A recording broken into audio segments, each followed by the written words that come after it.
amigos e amigas da TV Cidade, estamos retornando mais uma vez com Bem Viver Corpo e Mente e Espírito também. Nós vamos ter que incluir daqui um pouco, né? Já teríamos que tá incluindo essa questão, né, espiritual, esse outro nível, essa nova faceta que se fala muito hoje, que o ser humano tem e que nós temos que cuidar também, né, do nosso espírito, da nossa alma, além do corpo, além da mente, resolver conflitos emocionais, também cuidar desse espírito. E hoje eu trouxe aqui, mais uma vez, o meu querido amigo, o Manuel Jesus, via Zoom, para a gente poder estar falando, pensando sobre o espírito, sobre o corpo e sobre a mente, né? Buscando sempre aquelas nossas máximas lá de autoconhecimento, de autocontrole, de bem viver, né, no nosso corpo, na nossa mente e no nosso espírito. Manuel Jesus, seja bem-vindo ao programa Bem Viver Corpo e Mente, e é um grande prazer ter você mais uma vez aqui, esse amigo tão querido. Como você vai? Tudo bem, Margarete? Olha, uma alegria. Eu recebi teu convite ontem e achei que devia, né, por obrigação até contigo e aos teus, aquelas pessoas que te assistem, né, voltar a participar, porque sempre essa é uma temática super interessante, corpo, mente e espírito, né? A gente passa a vida inteira, né, buscando formas de viver melhor, né, com o nosso corpo, com a nossa mente, com o nosso espírito, né? Às vezes a gente se atrapalha, né? Mas isso é absolutamente normal, faz parte da própria condição humana. Mas é importante que a gente possa, né, discutir isso, né? E contigo, Margarete, é sempre um prazer, né? E também sabendo que o Alan está no suporte técnico, né? Também, obrigado a ele e obrigado ao pessoal da Ed Farroupilha e adjacências e o pessoal que pela internet acaba nos acompanhando. Ai, mas que bom ter você, então, sempre é um grande prazer, um imenso prazer estar discutindo e trazendo para os nossos telespectadores uma informação a mais, conhecimentos que você, com certeza, né, tem muita experiência para nos passar, muito conhecimento, muito autoconhecimento, acho que esses anos todos, né, Manuel, de caminhada de vida, né, tem te favorecido nesse sentido. E eu queria hoje falar sobre a esperança ou o verbo esperançar, como você gosta de falar. Fale para nós, né? Eu li o teu artigo no teu blog, né? Que depois você pode divulgar também. E eu gostaria de você nos fazer essa diferenciação entre o que é esperança, o que é esperançar, como é que se conjuga esse verbo, né, esperançar aí? No final do ano passado, Margarete, eu escrevi um texto chamado 2022, Nós Esperançamos. Certo. Eu tinha exatamente essa intenção, né, de fazer uma proposta positiva para 2022. E eu fui atrás de um pensamento do Paulo Freire, né, E, do grande pensador e grande educador Paulo Freire, né, que ele dizia: esperançar é se levantar, esperançar é ir atrás, esperançar é construir, esperançar é não desistir. hum, Essa é a frase-chave do Paulo Freire, né, para trabalhar com essa questão do esperançar. Porque se tu for ao dicionário, né, tu vai encontrar tanto a palavra esperança quanto a palavra esperançar. A esperança como, vamos dizer assim, como sendo uma palavra substantiva, né, um substantivo feminino, um sentimento de quem vê como possível a realização daquilo que ele deseja, que tem confiança, ou ainda quem professa a fé cristã, como uma das virtudes teologais, né? Uma das hum, virtudes da teologia, ao lado, óbvio, da fé e da caridade. Agora, transformada em verbo, que é o caso de hum, esperançar, né, ela fica muito mais forte, porque ela, usando uma palavra de agora, ela se empodera, né, por sua força na ação e na busca. E uhum. ela contraria a, Contraria. a esperança passiva. Né? Então, a primeira, né, que é a esperança, é uma aposta no indivíduo. A outra aposta no grupo, que é esperançar. A primeira esperança aposta numa aguarda, numa espera, pura e simplesmente. A outra quer fazer o próprio caminho. Então, é isso que diferencia a questão de nós definirmos esperança e esperançar, Margarete. A questão de agir, então, estaria relacionado como o verbo está ligado à ação, né, Manuel? Todo verbo representa uma ação, um movimento em direção a algo. O esperançar seria ir em busca de acreditar num futuro melhor, mas em algo que pode vir, mas fazer esse movimento seria como fazer a sua parte, fazer esse movimento, as ações e estar em busca de algo, é se movimentar, é isso? Isto. Margarete, na verdade, assim, eu gosto muito daquilo que nós chamamos de pedagogia de Jesus, né? Eu sou cristão católico, né? E gosto muito de estudar essa parte das religiões, né? Sobretudo, o grande referencial para nós, que é a figura de Jesus Cristo, né? Não somente para os cristãos, mas hoje, até com o testemunho do Papa Francisco, né? Para todos os homens e mulheres de boa vontade. Então, a pedagogia de Jesus diz que é mais fácil a gente contar uma história para explicar as coisas do que a gente explicar em teoria, né? Muitas vezes a teoria é menos compreensível do que as histórias que a gente possa viver. E nesse texto, Parábolas, as parábolas, famosas Jesus, parábolas. Jesus chamava de parábola. Quer dizer, os homens que categorizaram as histórias contadas por Jesus chamaram de parábolas, Isso. né? A gente não sabe se ele chamou de parábolas. Eu acho que ele chamou só de histórias, porque Aham, eu acho que aham. ele era um grande contador de histórias, Um né? grande. Na verdade, eu venho de uma família de grandes contadores de histórias, né? Eu sou do interior de Canguçu, como eu já disse aqui, né? Lá no interior a gente não tinha nem rádio, nem televisão, nenhum meio de comunicação, né? Eu estou com 66 anos, como também já disse, né? E nasci no interior sem qualquer um desses recursos eletrônicos, né? Não, Então, tinha luz quando você era pequeno, Manuel, já? Aonde vocês não, moravam? A luz não, veio não. com que idade? Você... ah, Nossa, eu ah, já estava, acho que com 12 anos. 12 anos. Eu já estava aqui aqui em Pelotas, já tinha entrado para o seminário quando teve luz aqui na Vila Silveira, né, Ah, na vila onde eu moro, na rua onde eu moro. Então 12 levou anos. um tempo. Quando tu tinha 12 anos, teve luz aí. Isto.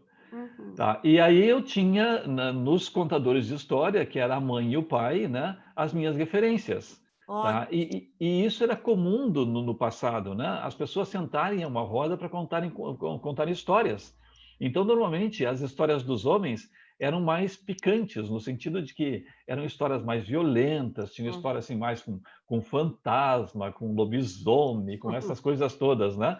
E as mulheres tinham histórias mais digamos assim, mais delicadas, né? Então, eram histórias de amor, histórias de relações que não deram certo e assim por diante. Certo. Bom, e tanto que isso depois passou para o cinema, né? E passou para a Aham, televisão, né? aham. Quer dizer, essa continuação, essa sequência.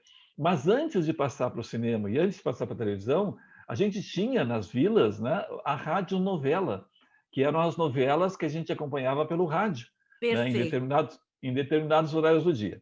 Então, eu sempre, essa longa conversa é só para contar que cada artigo que eu escrevo desse tipo, eu gosto de contar pequenas histórias. E eu me lembro que nesta ocasião em que eu escrevi esse artigo, eu contei 4 historinhas, Isso. pequenas histórias, né? Sempre iniciando com a palavra esperançar, né? Então, a primeira era a respeito da questão do Covid. Uma pessoa, um homem adulto que pegou Covid, né, e que teve os pulmões prejudicados e que então ele tinha que fazer muito esforço para fazer uma coisa simples, como tomar uma água, pegar um copo d'água, né? E aí eu termino dizendo, o tratamento seria longo e difícil. É necessário reaprender com exercícios básicos de respiração e cuidado com a saúde. O segundo já era uma questão assim bem social. Quer dizer, um casal que tinha ido morar sozinho na sua casa, óbvio, né, teve um filho e os dois perderam o emprego, né? E aí eles têm que voltar para a casa de um dos pais. E aí termina dizendo assim, né? O menino não entendia o que estava acontecendo e à noite achava um lugarzinho no meio dos dois com seus brinquedos. Hum. Antes de dormir, murmurava: Quero voltar para minha casinha. Eles precisavam conter as lágrimas, respirar fundo e, por ele, pela criança, tocar a vida. O terceiro esperançar, Margarete, é um dos mais lindos, ao menos para mim, né? É um menino que cantou no Canta Comigo Tim, que alguns devem ter acompanhado, né? E Pois que é, eu li o teu artigo, Manuel, te interrompendo um pouquinho, e eu não conheço esse programa. E eu gostaria até que tu explicasse um pouquinho como funciona e o caso, né, a história. é. Não, mas é só o pessoal lia o YouTube e encontra, né? Porque esse menino Ah, fez muito sucesso e canta muito bem. E aí olha. ele contou, né, quando ele levantou os 100 jurados, que são 100 pessoas que podem levantar se aprovarem o jeito como ele cantou. E ele Hum, levantou os 100 jurados. hum, Tá? E aí ele, emocionado, ele disse que ele começou a cantar porque a avó dele teve Alzheimer e a única forma de fazer com que ela reagisse era cantando. Toda vez que ele cantava, ela acabava reagindo, né? E eu termino dizendo o seguinte, né? De alguma forma, os acordes da melodia penetravam em lugares escondidos da memória da velha senhora e traziam por algum instante a realidade. Era hum, tempo suficiente para receber o amor incondicional do neto, o hum, toque mágico de lembranças que faz uma ponte com o seu presente. hum, E aí, Marga, para terminar, a terceira, né, era um menino que estava em prova, fazendo prova, e que era observado pelo professor. Né? E aí o menino levantou o olhar e ficou olhando pela janela e se perdeu. Parou de fazer qualquer coisa. Né? uhum, E o professor não quis chamar a atenção dele, porque essa criança era um dos órfãos do Covid. Quer uhum, dizer, mais duas crianças, ao menos na sala, tinham tido os pais, não, o pai e mãe, que tinham falecido. uhum, Né? E aí a questão não era recuperar conteúdos, mas recuperar aquela criança para o seu convívio social, porque eram crianças que eram bem falantes, de fácil convívio social e que haviam mudado o comportamento, tornando-se silenciosas e na delas. Se o processo de educação já era difícil, agora tornava-se um desafio. Então, Marga, em comum dessas quatro pequenas hum, histórias, simples, singelas histórias, está, como tu disseste muito bem, a ação. Quer dizer, uhum. não é somente a esperança, eu acho que alguma coisa pode acontecer. Em cada uma delas tem um agente que faz a diferença entre esperar, agir e ver a mudança. Uhum, exato. Fazer acontecer, né, Manuel? Acreditar e no sonho, num processo de vir a ser e não esperar sentado, né? Como a gente diria, nossos pais diriam, não espera sentado que as coisas não caem do céu. Deus, eu acho que esse ser superior a nós, esse que nos comanda, ele nos dá essa possibilidade de se reinventar sempre, mas a ação é necessária, né? E o esperançar, será que não estaria também um pouco ligado, Manuel? Eu não sei como é que você pensa, porque hoje a gente fala muito em viver o momento, né? Em tirar o melhor do momento. Não, isso não quer dizer que a gente não possa ter sonhos, a gente não possa acreditar numa mudança, mas ter prazer em percorrer esse caminho, em olhar, né? E quando chegar lá também, olhar para trás e ver o quanto isso foi importante para se chegar onde está hoje. Né? Eu trabalho com meus pacientes muito nesse sentido de que se nós estamos aqui hoje, porque muitas vezes se tem muita tristeza do passado, o passado é carregado com muito peso, muito sofrido, e isso nos envelhece mal. Está comprovado que isso faz com que a gente chegue lá na melhor idade, na terceira idade, na idade que a gente quiser, o nome que a gente quiser dar, né? Amargurados, tristonhos, só que não se percebe que esse caminhar nos trouxe até aqui. Se a gente está aqui hoje, se a gente é o que é hoje, né? Esse passado nos trouxe até aqui, mal ou bem, com coisas ruins, mas ele nos fez crescer. Então, esse esperançar estaria, tu acredita que estaria nos possibilitaria de apreciar o belo enquanto se busca um sonho? Se apreciar a vida e aquilo que ela nos traz de bom naquele momento, enquanto se busca esse sonho? Margarete, eu creio que tem uma palavra que ajuda ou até acaba, digamos, fixando melhor essa tua definição. Viver plenamente esse momento, né? Viver plenamente o hoje. Quer dizer, nós temos uma história passada da qual que nós precisamos, né? Porque é aquilo que nós construímos e na qual alicerçamos, né, o nosso presente. Temos um futuro que é expectativa, mas o que a gente vive plenamente é o hoje, é o aqui e é o agora.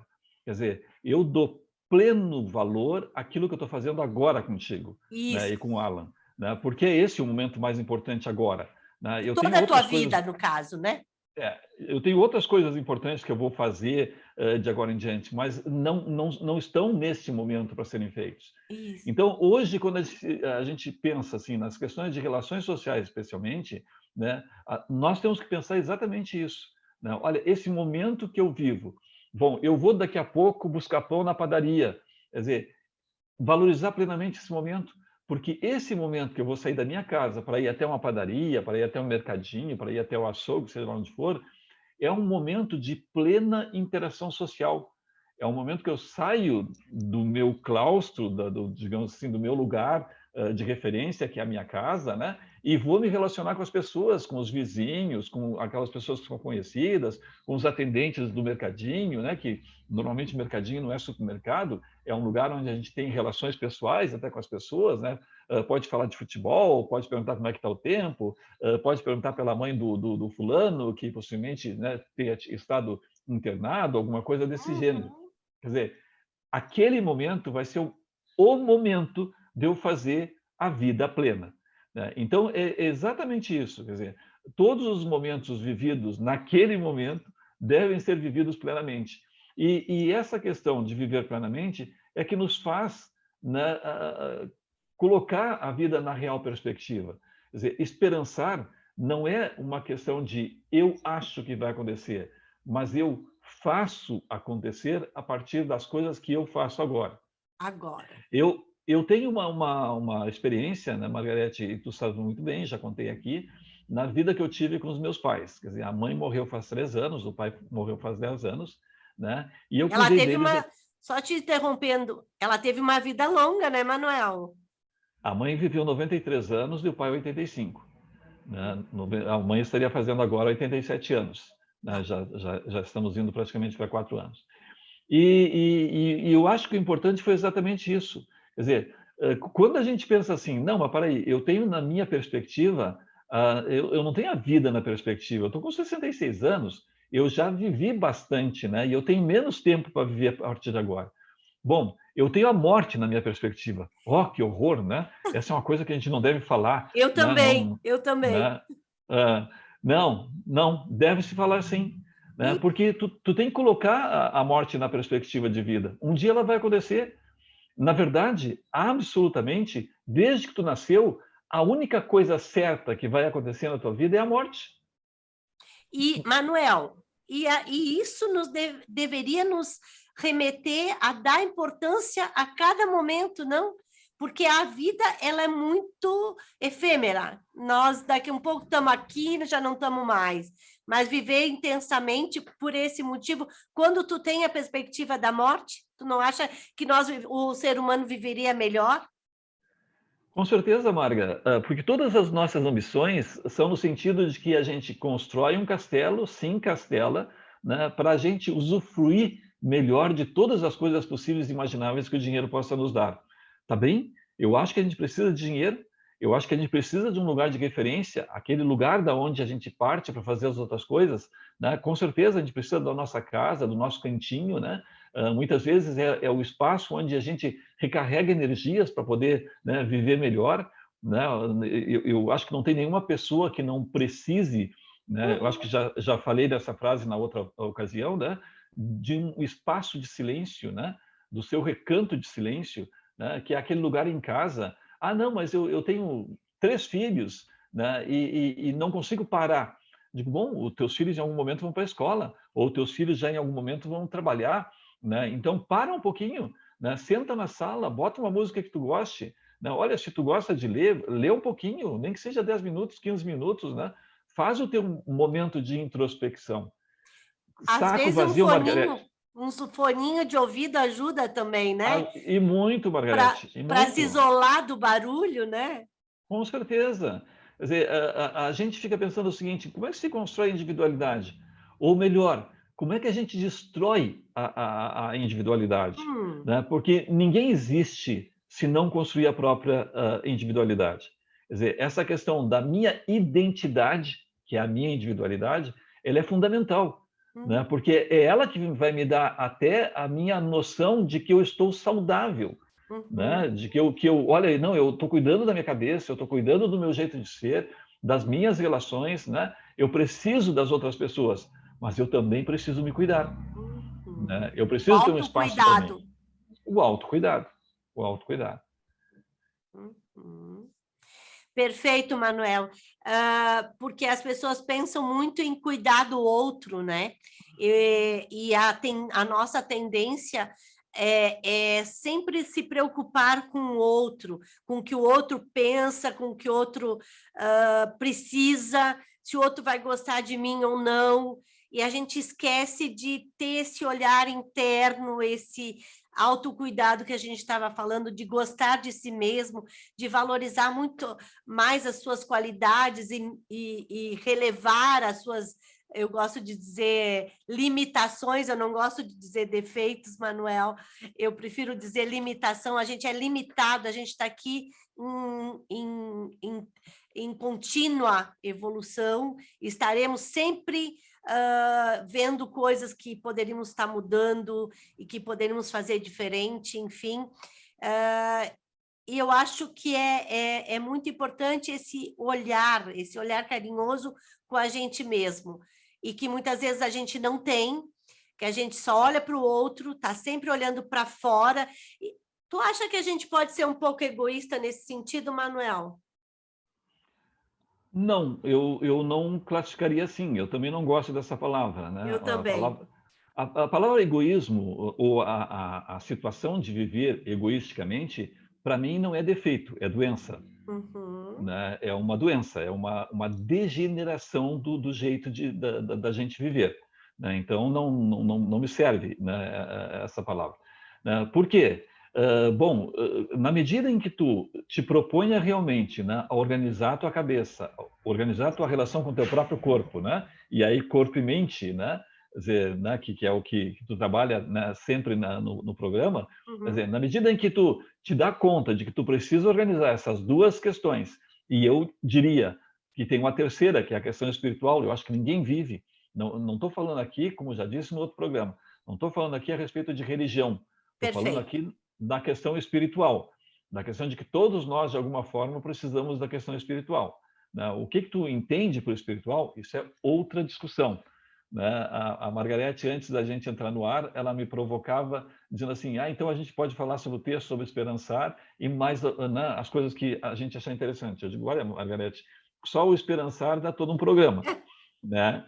Só o esperançar com certeza dá todo um programa. E é verdade, porque o esperançar é exatamente isso. Quer dizer, o esperançar é eu construir a minha cabeça. O esperançar é eu cuidar do meu próprio corpo. Isso é egoísmo? Não, não. Isso é perspectiva de vida. Né? E a perspectiva de vida é o esperançar.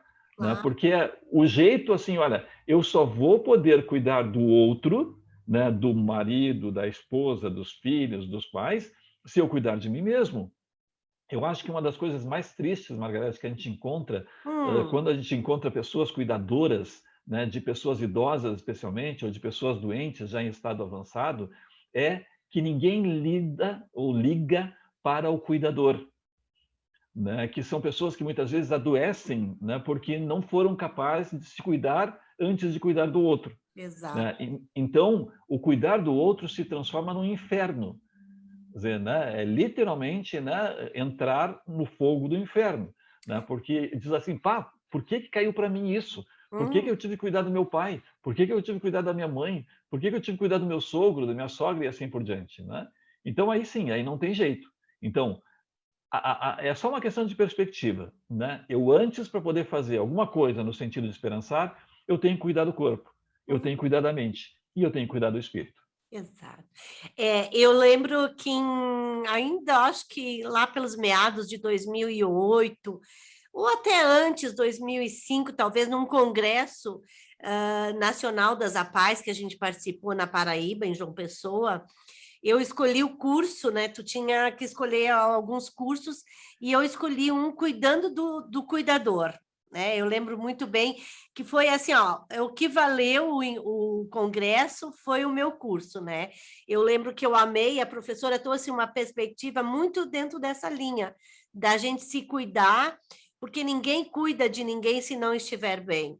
E eu lembro de uma historinha que ela contou de numa tribo indígena, numa determinada tribo indígena, quando um infrator das leis e das normas da tribo cometia algum ato, né, alguma infração, ele era retirado do convívio e ia junto a ele nessa reclusão, ia com eles os líderes da tribo, o pajé, o cacique e alguma outra liderança a mais que tivesse, iam lá, e eu achei tão lindo isso, o que ela disse, resgatar a divindade que tinha se perdido daquele ser, né? Resgatar o lado divino que aquele ser tinha perdido, né? Exatamente o contrário que a nossa sociedade hoje faz. Relega à exclusão os ditos infratores e faz tem esse perfil de não cuidar dessas pessoas, né? E criar ainda pessoas com mais doença, com mais problema de comportamento, de conduta, enfim, marginalizados, mais marginalizados. Mas essa tribo tinha pessoas capazes de cuidar dessa pessoa. Que lindo isso, né? Eu achei assim, e o curso valeu por conta, né, todo o encontro, todo o nosso congresso, para mim, valeu por conta desse meu curso, né, Manuel? Então, assim, realmente nós temos que cuidar de nós, né? E eu queria que tu deixasse as tuas últimas palavras no nosso programa, que nós bateríamos papo aqui a tarde inteira, né? Mas vamos limitar nosso tempo para não ficar cansativo quem assiste também, né? Mas a gente vai ter outros momentos de conversar, porque é sempre muito bom te ouvir e interagir com você. Que bom, Marga. Obrigado pelo carinho, né, teu, obrigado pelo apoio do Alan, né, que esteve conosco. De fato, Margarete, eu gostaria muito de deixar como mensagem o finalzinho do texto, né? Quem quiser, vá a manueljesus.blogspot.com e vai encontrar os meus textos e um deles, do final do ano passado, é exatamente esse, né? No final do texto, eu digo o seguinte: em 2022, esperançar é a chave que troca um substantivo pela conjugação de um verbo. Em especial se for declinado na primeira pessoa do plural. Nós esperançamos. A acusação aos que acreditam, como nós, na utopia, é de que não percebem o quanto a vida é crua. Para esperançar, eu preciso acreditar que o sonho é possível. A doença de alguém que se ama, o lugar para chamar de seu, a canção que resgata do silêncio, as lições que doem no aprendizado, colocam cada um numa encruzilhada. Viver um novo ano apenas como mais um fardo ou gastar um derradeiro suspiro para reacender a chama da vida. Marga, eu acho que essa é uma mensagem boa, porque agora, essa semana, né, a gente passou pela quarta de cinzas, então, como se diz no Brasil, a gente está reiniciando o ano, né? Tá agora retomando o ano, né? Na próxima semana, mais atividades voltam ao normal, né? Apesar de saber que vocês aí em Farroupilha, Caxias e essa região toda, né, são pessoas de muito trabalho, não se envolvem tanto no carnaval quanto nós aqui, né? Mas eu queria deixar essa mensagem. Eu creio que esperançar é exatamente isso, né, Marga? Aquele finalzinho ali, né? A gente pode estar dando um derradeiro suspiro mas que esse suspiro seja para reacender a chama da vida de todos nós. Grande abraço para vocês de Farroupilha, grande abraço para vocês da região, grande abraço aos amigos que vão nos assistir, com certeza, né? Graças a Margarete, obviamente. Obrigada, Manuel, obrigada a todos vocês que nos acompanharam até aqui e espero de coração, né, que tenhamos atingido o seu coração, o seu corpo, a sua mente e seu espírito. E um beijo no coração de todos.